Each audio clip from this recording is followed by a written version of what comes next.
மிஞ்சின காரியங்களில் தலையிடுறதே நான் கிடையாது. எதுக்கு தலையிட்டு எதுக்கு என் பிரச்சனைக்கு நான் இன்னும் கூட்டிக்கணும்? எனக்கு இருக்கிற பிரச்சனையை தீர்க்க முடியல, எதுக்கு எனக்கு ஊர் பிரச்சனை? எனக்கு எதுக்கு? என் வாழ்க்கையை நான் மற்றவர்கள் பிரச்சனைகளை சுமக்கும்படி எனக்கு உத்தரவாதமே கிடையாது. எனக்கு அடுக்காத காரியங்கள், எனக்கு புரியாத காரியங்கள், எனக்கு மிஞ்சின கருமங்கள்ல நான் தலையிடுகிறது இல்லை. இன்னைக்கு நிறைய வீட்டில் பிரச்சனை என்னங்க?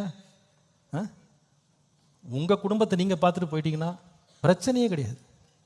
இவங்க குடும்பத்தை பார்க்கறதுக்கு உனக்கு நேரம் கிடையாது. ஆனால் இவங்க என்ன பண்ணுறது? அண்ணன் குடும்பம், அக்கா குடும்பம், தங்கச்சி குடும்பம், இந்த நிறைய நார்கள் வீட்டில் வீட்டே நார பண்ணுது. உண்மைங்க. மாம நாறு, நாத்த நாறு எல்லாம் சேர்ந்தே வீட்டே நார பண்ணிடுறாங்க. அவங்க வேலையை பார்த்துட்டு போனால் எதுக்கு நார போகுது? நம்ம வீட்டு பிரச்சனையை தவிர இன்னொருத்தர் குடும்பத்தில் நம்ம என்ன செய்யக்கூடாது. சில பேரை பார்த்தீங்கன்னா, ஐயோ அவங்க 2 பேரும் பைக்கில் போகிறாங்க, போட்டோம் என்ன அவங்க ஹஸ்பண்ட் ஒய்ஃப்னு ஆயாச்சுல. பைக்கில் போனான்னா, நடந்து போனான்னா, அவர் தூக்கிட்டு போனான்னா, அவர் என்னன்னா பண்ணிட்டு போட்டோம், உனக்கு என்னப்பா? ஐயோ பின்னாடியே போறாரு, போட்டோம் என்ன பிரச்சனை? அவங்கள விடுப்பா. அவங்க குடும்பத்துக்குள்ள நீ ஏன்ப்பா நுழையிற? அவங்க வாழ்க்கைக்குள்ள நீ ஏன் நுழையிற? மற்றவர்கள் பிரச்சனை நமக்கு எதுக்குங்க? அதுல போய் நம்ம நுழைந்து நம்ம பிரச்சனைகளை கிளப்பும் போது கர்த்தர் பார்க்கிறார். This is not right.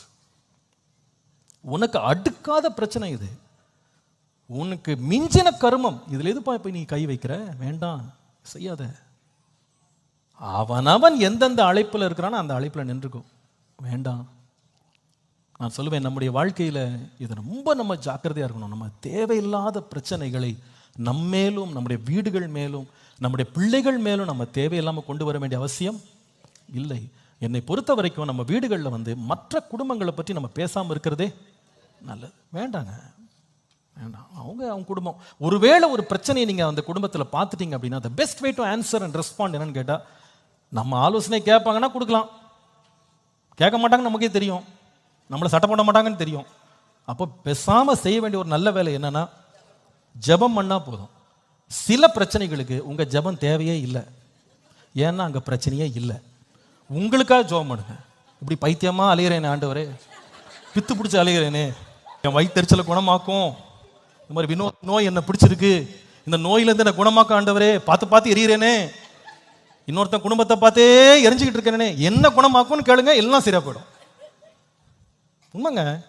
சிலதுக்கெல்லாம் நீங்க ஜெபமே பண்ணக்கூடாது. ஜெபம் பண்ண போனீங்க வேற மாதிரி திரும்பிடும் ஜெபம்.